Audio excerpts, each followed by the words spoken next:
조갑제 TV 시청자 여러분 안녕하십니까? 2022년 2월 8일 밤 9시 28분입니다. 한 40분 전에 김민석 선수가 베이징 동계올림픽 스피드 스케이팅 남자 1500m 경기에서 1분 44초 24로 3등을 했습니다. 동메달을 받았습니다. 처음으로 한국팀이 말도 많고 탈도 많은 베이징 동계올림픽에서 실력으로 동메달을 땄습니다. 이 기록은 대단합니다. 네덜란드, 노르웨이 등 이 덩치 큰 이 유럽 사람들 사이에서 달려가지고 3등을 했습니다. 더구나 1등 한 사람은 올림픽 신기록을 세웠습니다. 2등도 네덜란드, 1등도 네덜란드입니다. 세계에서 평균 키가 가장 큰 그 덩치 좋은 네덜란드 사람들과 함께 동메달을 땄으니까 그 감동이 금메달을 받았을 때보다 훨씬 강합니다. 더구나 우리 선수들에 대한 쇼트트랙에서의 편파 판정의 후유증으로 국민들이 집단 스트레스를 받고 있을 때 김민석 선수가 쾌거를 만들었습니다. 김민석 선수는 23살입니다. 평창 올림픽 때도 1500m 경기에서 동메달을 받았습니다. 이 1500m 부분에서 아시아 선수가 동메달을 받은 것은 김민석 선수가 처음이라고 하니까 정말 대단한 것 아니겠습니까? 김민석 선수는 15개 조 중에서 11조에서 출전을 했습니다. 세계 기록 보유자이자 평창올림픽 금메달리스트인 나위스 네덜란드 선수와 함께 레이스를 펼쳤습니다. 그러니까 세계 최강 선수와 같이 달렸으니까 이게 좀 도움이 됐던 것 같습니다. 그 앞서 10조에서 크롤 선수가 이미 올림픽 신기록을 세운 상태에서 레이스가 펼쳐졌습니다.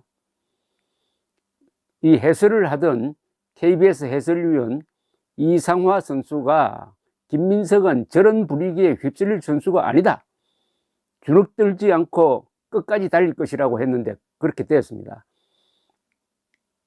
이 나위스 금메달리스트죠. 이 사람 금메달을 받은 사람입니다.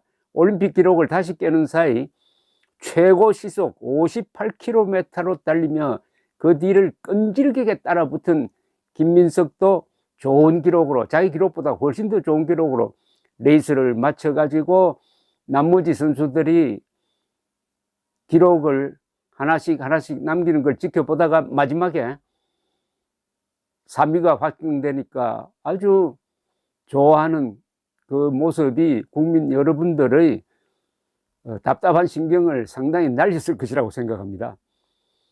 2018년 평창올림픽에서 19살에 동메달을 받았습니다. 이 북미, 주로 북미라고 그러면은 캐나다, 미국 말합니다만 북미, 유럽, 특히 그 네덜란드, 뭐 덴마크, 노르웨이 이쪽 선수들이 판을 치는 1500m입니다. 1500m에서 이기는 게 이게 진짜 세계 무대에서 이기는 거죠. 쇼트트랙과는 조금 또 개념이 다르지, 차원이 다르지 않을까 하는 그런 생각이 듭니다. 이 김민석 선수는 초등학교 1학년 때 쇼트트랙 선수로 빙판을 처음 누볐다고 합니다. 직선주로 훈련을 위해 스피드 스케이팅도 함께 했는데 금세 소질을 보였다는 겁니다.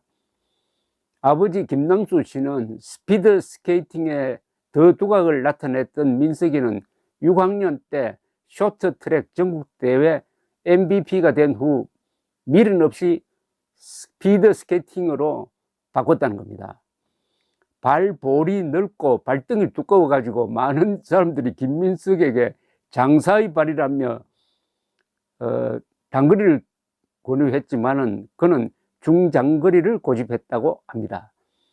이 금메달, 은메달, 동메달 받는 세 사람이 나란히 그 시상대에 서 있는 걸 보니까 두 사람은 거인이고 김민석 선수는 아주 작게 보였습니다. 그런데도 3등을 했으니까 이 아시아인의 자랑입니다. 거기는 물론 중국 선수 명함도 내지 못했습니다. 이 김민석의 소속팀은 성남시청인데 성남시청 감독 손세원 씨는 레이스를 할 때 완급 조절이 필요한 장거리와 달리 중거리 종목인 1500m는 속도를 올려놓고 그 속도를 끝까지 유지해야 하는 종목이라면서 피로 물질인 젖산이 잘 안 쌓이는 체질인 김민석은 타고난 근육과 탄력에 지고는 못 사는 악바리 근성을 더해 1500m에서 경쟁력을 갖출 수 있었다고 말했습니다. 김민석은 중학교 3학년이던 2014년 국가대표 선발전 1500m에서 이승문 선수에 이어 2위에 올라서 최연소 국가대표가 됐습니다.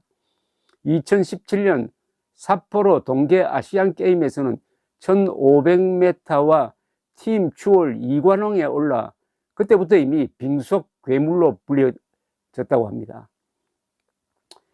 평창올림픽에서 동메달을 받고 그 이후에도 세계 랭킹 2위까지 올랐는데 올해는 조금 떨어졌다고 합니다. 2020년에서 2021년은 코로나 여파로 통째로 건너뛰었다는 겁니다. 국제대회 출전을 하지 못하고 그래도 매일 지상훈련을 하며 베이징 올림픽을 준비했다는군요. 김민석은 작년 도쿄올림픽 높이뛰기를 보면서 우상혁 선수가 자신에게 괜찮아 라고 외치며 끝까지 최선을 다하고 결과에 만족하는 모습이 인상적이었다. 나도 저런 성취감을 느낄 수 있도록 노력해야겠다고 마음을 먹었다고 했습니다. 자신에게 최선을 다했다는 이야기겠죠. 김민석은 2021년, 2022년 시즌 스피드 스케이팅 월드컵에 나가가지고 한국 선수로는 유일하게 메달을 땄습니다. 작년 11월 폴란드 월드컵 1차 대회 남자 1500m에서 또 금메달을 끌었고 노르웨이로 건너가서 같은 종목에서 동메달을 땄습니다.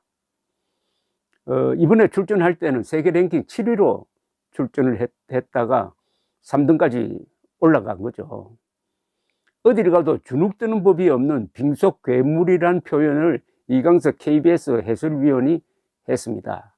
악발이란 말이 아주 인상적입니다. 악발이.